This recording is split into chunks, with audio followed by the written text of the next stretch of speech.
আরে যুবক, তুমি ফেসবুক দেখো, বাধা দেই না। তুমি ইউটিউব চালাও, কোনো বাধা দেই না।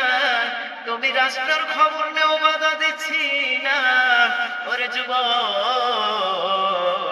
তুমি আল্লাহর কোরআনটা বেশি বেশি আল্লাহর আনুগত্য করে করে চলবা। আরে যুবক ভাইরা, আল্লাহ রাব্বুল আলামিন জানতে বললেন, নবী গো, ইয়া রাসূলুল্লাহ, ইয়া হাবিবাল্লাহ, আমি আল্লাহ রাব্বুল আলামিন যেই কোরআনটা নাযিল করে পাঠাইছি, এক নাম্বার কোন ব্যক্তি যদি কোরআন নামক দৌলত জীবনে গেঁথে নেয় দিলের ভিতরে, কোন ব্যক্তি যদি আল্লাহর কোরআনের অগ্রসর করিয়া চলাফেরা করে, আমি আল্লাহ রাব্বুল আলামিন তাদেরকে জান্নাত থেকে সমস্ত বাধা মুসিবত থেকে হেফাজত করে নিব। এক নাম্বার জান্নাতে যাওয়ার সোজা রাস্তা দেখিয়ে দেই। দ্বিতীয় নাম্বারে জাহান্নাম থেকে মুক্ত দিয়া জান্নাতের পথটা দেখায় দেই। আল্লাহ রাব্বুল আলামিন ডাক দিয়ে বলবেন, ওয়াল্লাহু ইয়াদউ ইলাল জান্নাতি ওয়াল মাগফিরাতি বিইذনিহি ওয়া ইউবাইয়িনু আয়াতিহি লিন-নাসি লা'আল্লাহুম ইয়াতাযাক্কারুন।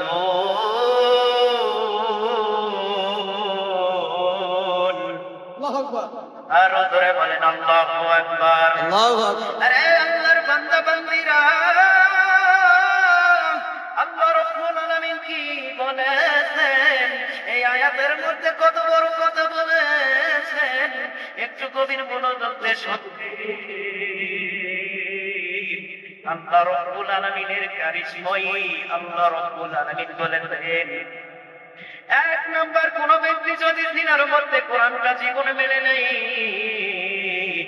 আমি আল্লাহ রাব্বুল আলামিন জাহান্নাম থেকে মুক্ত দিয়ে জান্নাতের রাস্তায় সোজাই চলাইয়া দেব। দ্বিতীয় নাম্বার, জাহান্নামের মধ্য থেকে যত তার পরিবার আছে, আমি আল্লাহ রাব্বুল আলামিন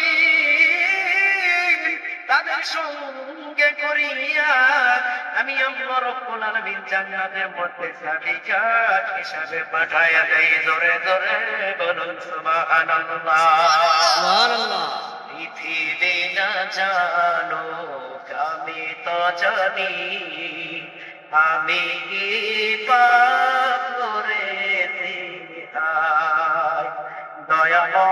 দয়াময় তুমি মাফ করো আমায়।